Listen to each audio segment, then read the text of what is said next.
Eth had watched wars for 300 years.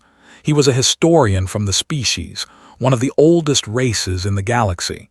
His job was simple. He watched. He recorded. He wrote down what happened so future generations could learn. He had seen the fight with their crystal ships. He had seen the retreat across star systems to save their people. He had seen 100 species go to war, and he had learned one truth that everyone in the cosmos knew. War was about numbers.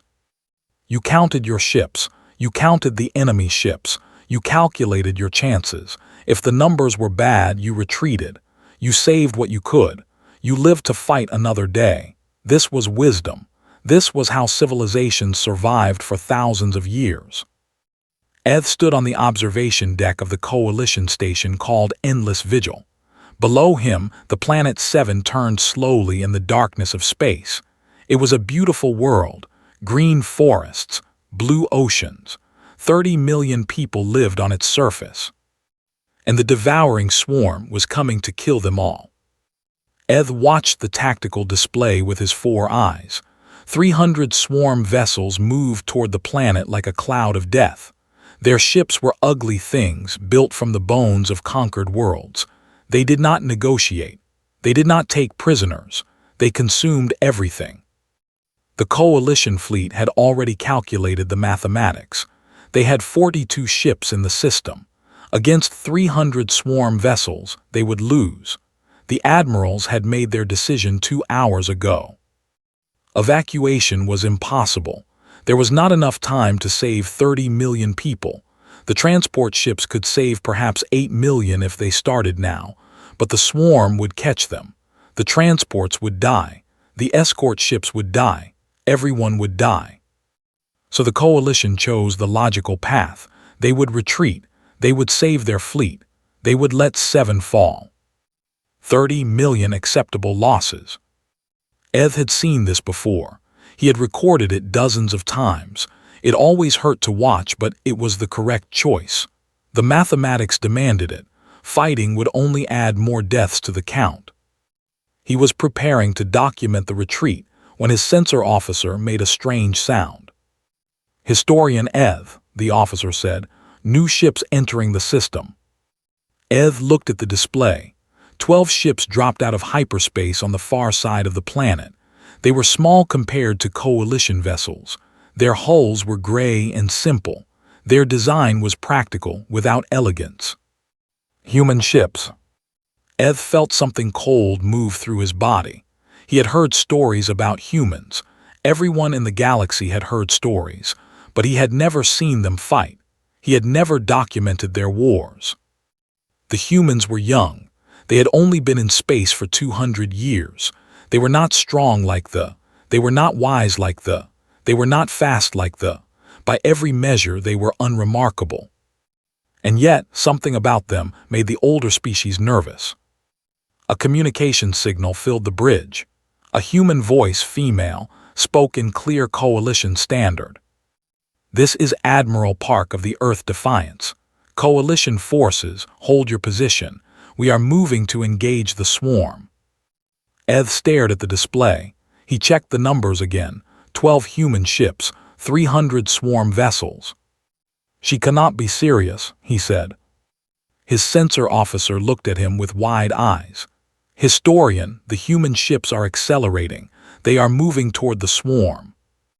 "That is suicide," Eth said. "That is not war, that is death." But the human ships kept moving.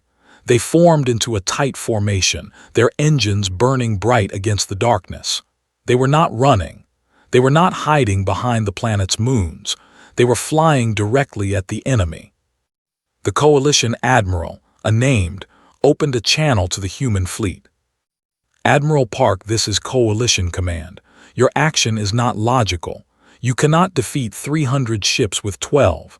We advise immediate retreat. The planet is lost." There was a pause. Then the human admiral spoke again. "Coalition command, we received your evacuation data. 30 million people on that planet. 8 million could be saved with proper time and protection." Her voice was calm, almost gentle. "We're going to buy that time." "You will die," Admiral said. "Probably," Admiral Park replied. "But those people won't, not today, not while we can still fight." The channel closed. Eth watched the 12 human ships fly toward 300 enemies. He watched them accelerate faster, pushing their engines beyond safe limits. He watched them arm their weapons, charge their shields, and prepare for a battle they could not win. He did not understand. The mathematics were clear. The humans would die. Their sacrifice would be meaningless. The swarm would destroy them and then destroy the planet anyway. Nothing would change. But the humans did not slow down. Eth began recording. He did not know what he was about to witness. He did not know that this day would change everything he believed about war. He did not know that he would spend the rest of his life trying to explain what happened next. He only knew that 12 small ships were charging towards certain death, and their crews were not afraid. No, that was wrong. He could see the human vital signs on his display. Their hearts were racing. Their stress hormones were flooding their bodies. They were terrified. They were fighting anyway. Eth had watched wars for 300 years, but he had never seen anything like this. Admiral Park stood on the bridge of the Defiance and watched death approach on her tactical display. 300 red dots against 12 blue ones. The numbers were simple. The answer was obvious. They were all going to die. She was 52 years old. She had gray in her hair and lines around her eyes. She had served in the Earth Fleet for 30 years, and she had lost count of how many battles she had fought. But she had never faced odds like this. Captain Lee stood beside her. He was her executive officer, a tall man with steady hands and a calm voice. He had served with her for 10 years. He knew her better than anyone. "Admiral," he said quietly, "the coalition is retreating. They are leaving the system." Park nodded. She had expected this. The coalition always retreated when the numbers were bad. They were old and wise and careful. They had survived for thousands of years by never taking risks. But Park was not coalition. She remembered Titan Station. She was 23 years old, a junior officer on a research base near Saturn. The pirates came without warning. They surrounded the station and demanded surrender. Command calculated the numbers and decided that rescue was impossible. The relief fleet never came. Park spent 4 months trapped on that station. She watched her friends die one by one. She ate emergency rations and drank recycled water and prayed for help that would never arrive. When the pirates finally left, 47 people walked out of Titan Station. 12,000 had lived there before. She was one of the 47.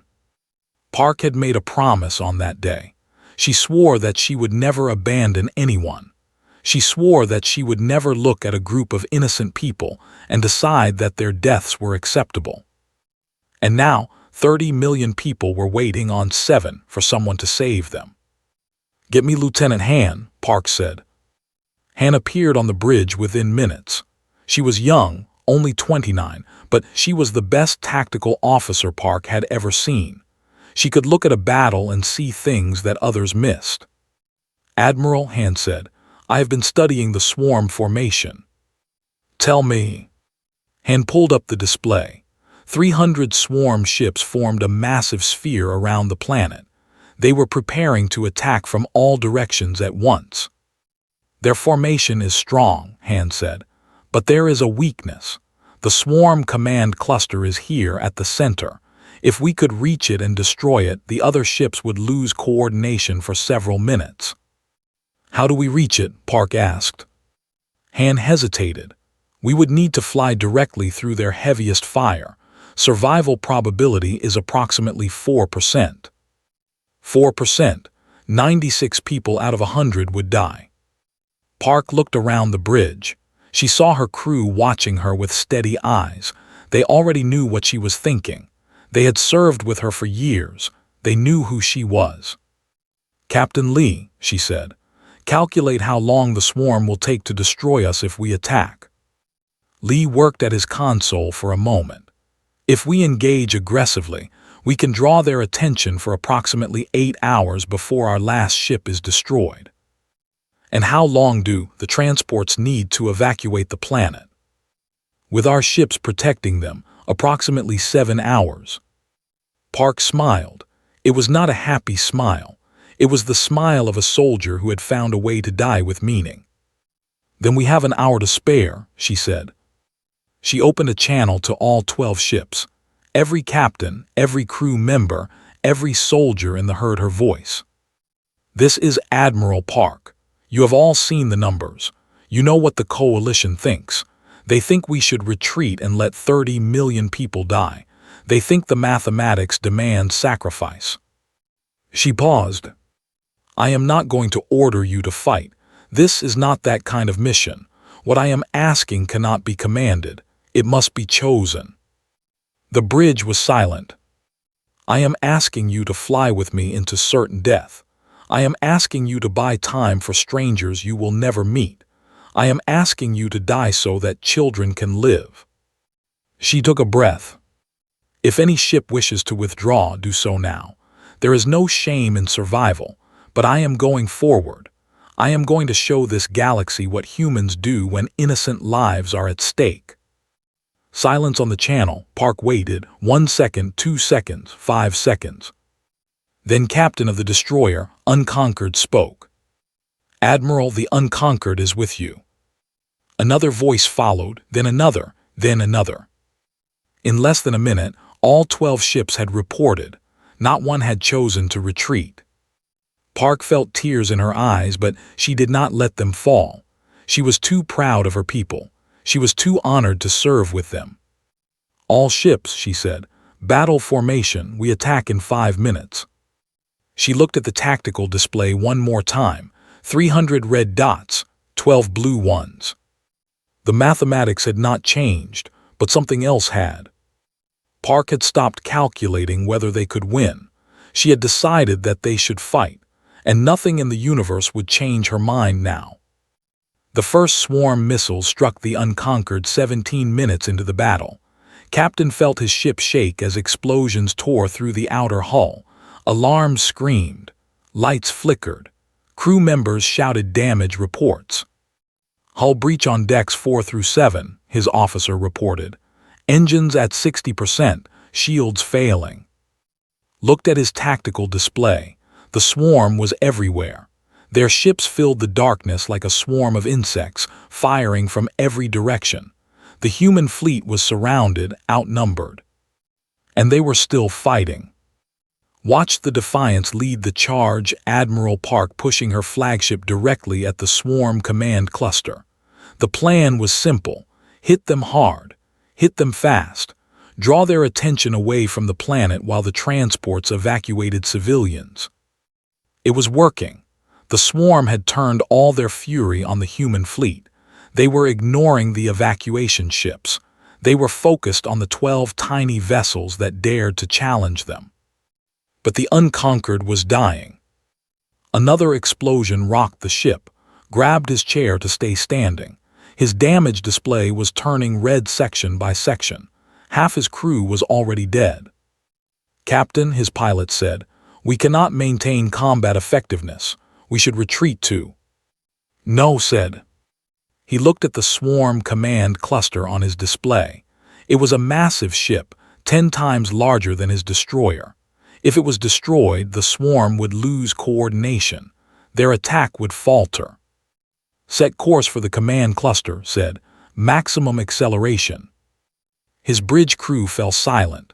They understood. The Unconquered had no weapons left that could destroy that target. Only one option remained. Captain, his pilot whispered, that order will kill us all. Smiled. It was a peaceful smile, the smile of a man who had made peace with death. We were dead the moment we started this fight, he said. But we can choose how we die. We can choose what our deaths mean. He opened a channel to the fleet. Admiral Park, this is Captain. The Unconquered is moving to ram the swarm command cluster. It has been an honor. Admiral Park's voice came back, thick with emotion. The honor was mine. Closed the channel. He looked at his crew one more time. Young faces, brave faces, not one of them tried to escape. "Full power to engines," he said. "Take us in." The unconquered accelerated toward death. Eth watched from the endless vigil as the human destroyer flew into the heart of the swarm formation. He watched it take hit after hit, its hull burning, its structure breaking apart. He watched it keep flying. The collision was beautiful and terrible. The unconquered struck the swarm command cluster at full speed. The explosion lit up the darkness like a new star. When the light faded, both ships were gone, and a hole had opened in the swarm formation. "All ships," Admiral Park's voice rang out, "through the gap now." The remaining 11 human ships poured through the opening like water through a broken dam. They spread across the battlefield, each ship drawing swarm attention in different directions. On the planet below, Sergeant Major led his Marines into hell. They had dropped from orbit in small pods, landing in the middle of swarm-controlled territory. Their mission was to hold evacuation points until the civilian transports could land. Was 45 years old. He had been a soldier his entire adult life. He had fought in the Mars Uprising, in the Jupiter campaign, in battles across 3 star systems. He had seen men die. He had killed men himself. But he had never seen anything like 7. The swarm ground forces were monsters. They were twice the size of humans with armored bodies and blade-like arms. They did not feel pain. They did not feel fear. They just kept coming. Squad leader held a mountain pass with 12 soldiers. The swarm attacked in waves, hundreds of creatures rushing up the narrow path, and her team cut them down with rifles and grenades and pure stubborn determination. 6 hours they fought. 6 hours without rest, without reinforcement, without hope. When their ammunition ran out, they fixed bayonets to their rifles. When their rifles broke, they used knives. When their knives dulled, they used rocks. And still the swarm came. "Sergeant Major," reported over the radio. Her voice was steady despite her exhaustion. "We are almost out of everything. Estimate 10 minutes until we are overrun." Looked at his tactical display. The evacuation transports were still loading civilians. They needed 15 more minutes. "Hold your position," he said. "We need 5 more minutes." "Understood, sir." There was no complaint in her voice, no fear, just acceptance. Grabbed his own rifle and ran toward the mountain pass. If his people were going to die, he would die with them. In orbit, the Defiance shuddered under another barrage of swarm fire. Admiral Park had lost count of how many hits they had taken. Her ship was barely holding together. Half her crew was dead or wounded. But the evacuation transports were still flying. Millions of civilians were escaping the planet every hour. The plan was working. She looked at her display. 8 human ships remained. The swarm had lost over 100 vessels, but more kept coming. "Admiral," Captain Lee said. His arm was in a sling broken by falling debris. "We are at 40% combat effectiveness. We cannot maintain this for much longer." Park nodded. She did not need Lee to tell her what she already knew. They were running out of time. But somewhere on that planet, mothers were carrying their children to safety. Fathers were loading their families onto transport ships. Children who would have died were going to live. That was enough. That would always be enough. "All ships," Park said, "hold the line." 8 hours into the battle, the Defiance was dying. Admiral Park sat in a chair that had been bolted to the deck because the original command seat was destroyed. Blood ran down her face from a cut on her forehead. Her left arm hung useless at her side, broken in 2 places. Around her, the bridge was chaos. Sparks flew from damaged consoles. Emergency lights flickered red and orange. The air was thick with smoke and the smell of burning metal. "Admiral," Captain Lee reported. His voice was hoarse from shouting orders. 4 ships remaining. Evacuation is 73% complete. We have saved approximately 22 million civilians." 22 million. 8 million more were still on the surface, waiting for transport ships that might never come. Park looked at her tactical display. The swarm was regrouping. They had finally recognized the threat and were bringing their full force against the remaining human vessels. Over 150 ships were converging on the 4 survivors. "Time until swarm reaches optimal attack position," she asked. 12 minutes, Admiral." 12 minutes. Then the swarm would destroy them all. The evacuation would end. 8 million people would die. Park closed her eyes. The mathematics were clear. If they retreated now, they could save 4 ships and their crews. They had already done the impossible. They had saved 22 million people. No one could ask more. But Park remembered the faces of the dead on Titan Station. She remembered the children who never grew up. She remembered the promise she had made. She opened her eyes. "Signal all ships," she said. "We hold." On the surface of 7, Sergeant Major received the same message. Hold position. No retreat. He looked around at his remaining forces. 60 Marines out of the 200 he had started with. They were exhausted, wounded, almost out of ammunition. They had been fighting for 8 hours without rest. And the swarm was pushing harder than ever. "Sergeant Major's voice came over the radio. She was still holding the mountain pass, though her squad was down to 4 soldiers. "Swarm forces are massing for a major assault. I estimate 2,000 creatures incoming." 2,000 against 4. The mathematics were brutal. Made his decision without hesitation. "All units, we advance." Silence on the radio, then's voice confused. "Sir, did you say advance?" "Yes, we push into the swarm. We cause confusion. We buy time." He checked his rifle one more time. "We don't stop until we're dead or those transports are gone." He heard laugh softly. It was not a bitter laugh. It was the laugh of a soldier who understood. "Understood, sir. It has been an honor." "The honor was mine. Now let's show these creatures how humans die." The Marines charged.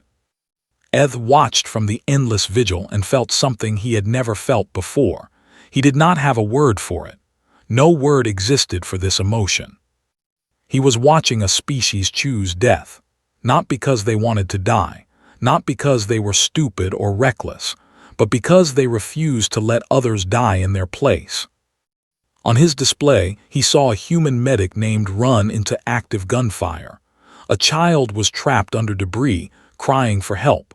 The swarm was advancing. Every logical calculation said the medic should stay in cover. Ran anyway. She reached the child and pulled her free. She covered the girl's body with her own as swarm fire tore through the air around them. She carried the child 200 meters to a transport ship, bullets striking the ground at her feet. She made it. The child lived. Collapsed against the transport's hull, blood pouring from 3 wounds in her back. She had been hit while protecting the girl. She had known she would be hit. She did it anyway. In orbit, a human pilot named Shin saw a swarm heading for the last evacuation zone. His fighter was damaged, weapons offline. He had no way to stop it. No conventional way. "Control, this is Shin," he said calmly. "I am moving to intercept the enemy." "Shin, your weapons are gone. How do you plan to stop it?" Shin did not answer. He did not need to. He accelerated toward pushing his damaged fighter to maximum speed. The collision was perfect. Both ships exploded in a ball of fire and light. The evacuation zone was saved. Eth finally understood. The humans were not fighting because they thought they could win. They were not calculating odds or measuring outcomes. They were fighting because people needed help, and they were there to provide it. It was so simple, so pure, so terrifying. On the bridge of the Defiance, Admiral Park watched her tactical display as another ship was destroyed. 3 vessels remaining now. The swarm was closing in. 10 minutes until they were overwhelmed. "Admiral," Lieutenant Hand said.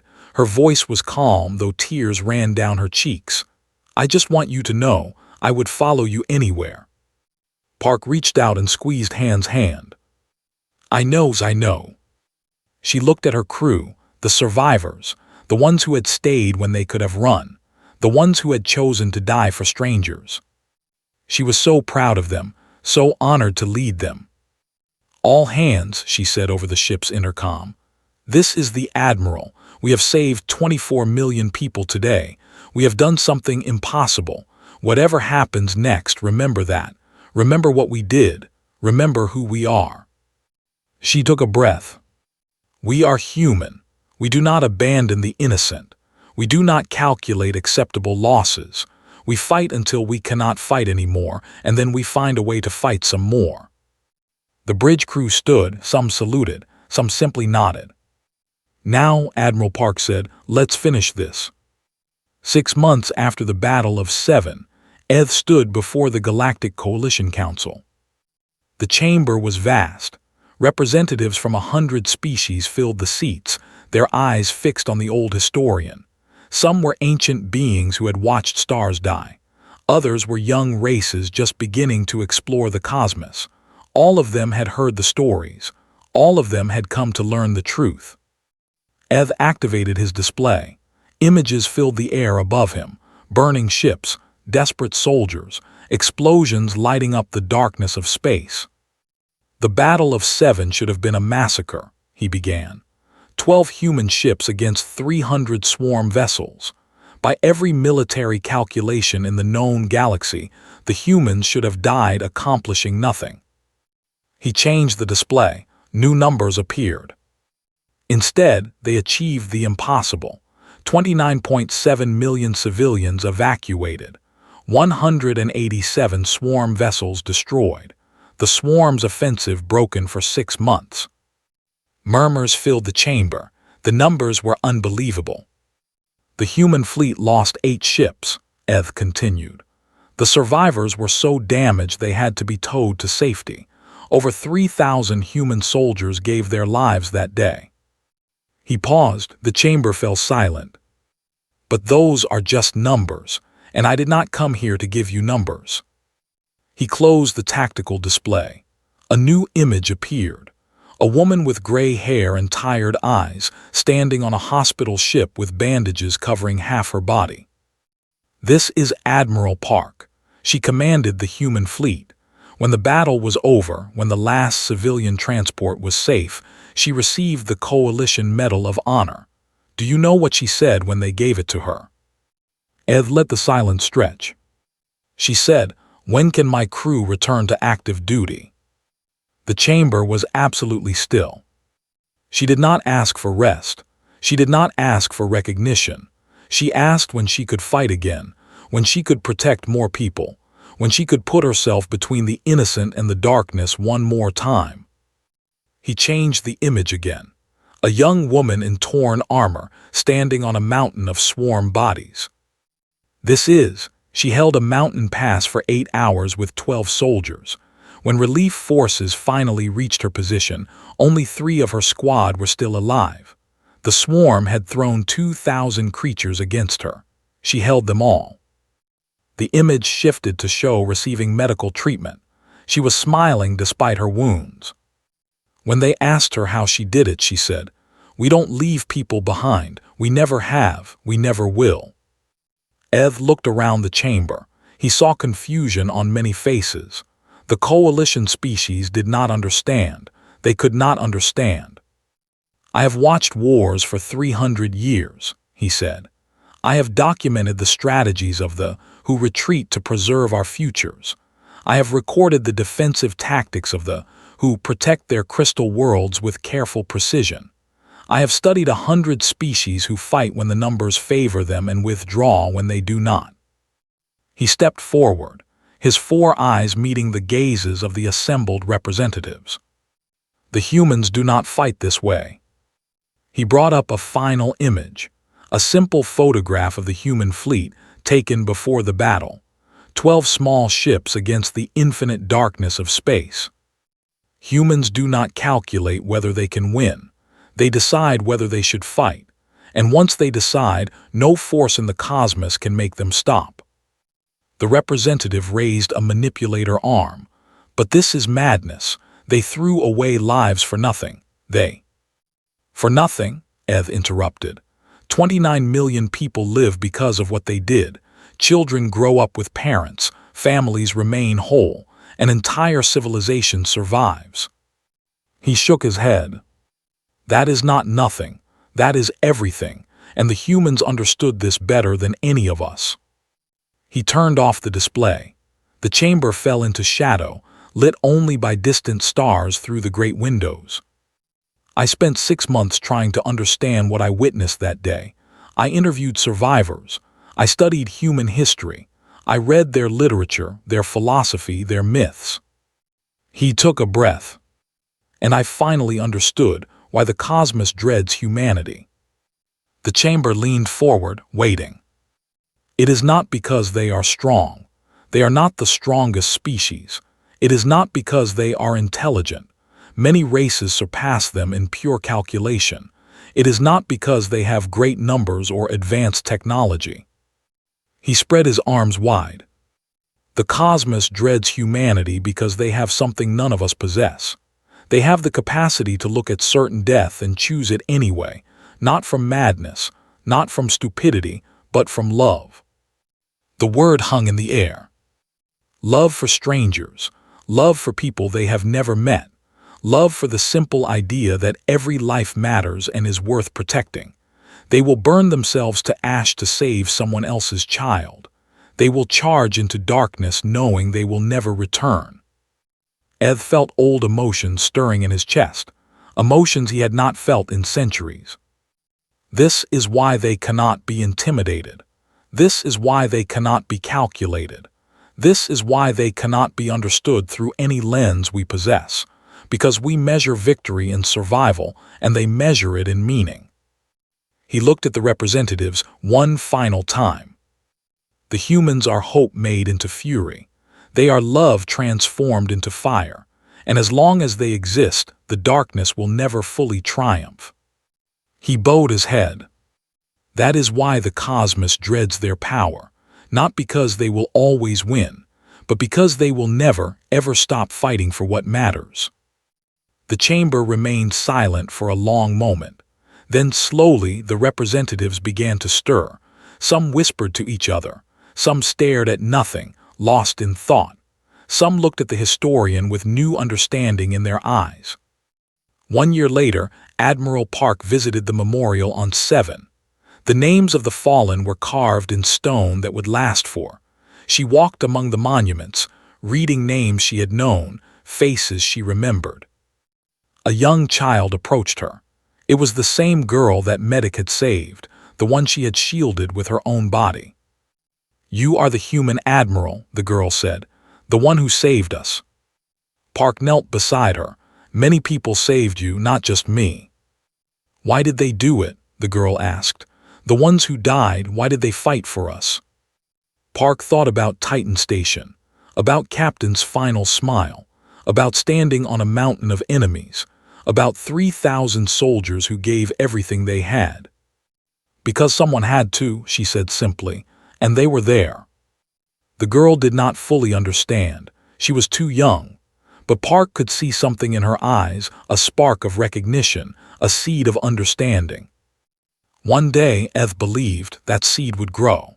And when it did, the girl would carry a little piece of humanity with her. That was enough. That would always be enough. The names on the memorial caught the sunlight, glittering like stars. And somewhere in the cosmos, the darkness trembled. Because humanity was still out there. And they would never stop fighting.